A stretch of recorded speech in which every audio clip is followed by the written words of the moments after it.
Here we go again. A number of us were here a couple of years ago when a high-value target named Warsame was captured.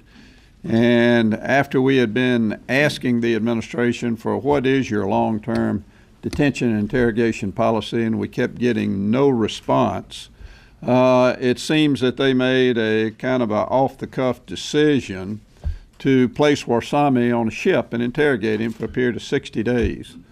Well, with respect to al-Libi, let's make no mistake about it.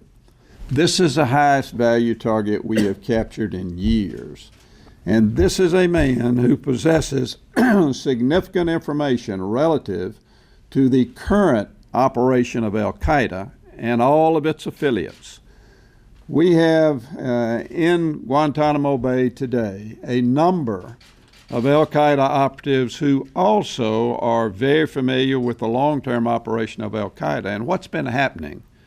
Today, with Khalid Sheikh Mohammed and other al-Qaeda operatives at Guantanamo Bay, we are still, 10 years later, getting valuable information from those individuals. So what are we going to do with the latest guy who had very close ties to bin Laden, who has very close ties to Zawahiri? We're going to put him on a ship. And I guess we're going to keep him there for 60 days or so. And we're going to take him to New York, we hear, to be incarcerated and tried. Now, let me make very clear, as one who has been a strong advocate for not only the detention and interrogation of high-value targets at Guantanamo, but also the trial of enemy combatants at Guantanamo, I recognize that this individual, al-Libi, has been indicted in an Article III court. He ultimately ought to be tried in an Article III court. But in the meantime, when we have the opportunity to get valuable intelligence from a high-value target like al-Libi, we are foolish, and it just highlights the lack of a long-term policy by this administration, even though they have had years to develop it, for just how we're going to treat these high-value targets and how we're going to get that valuable intelligence that they possess.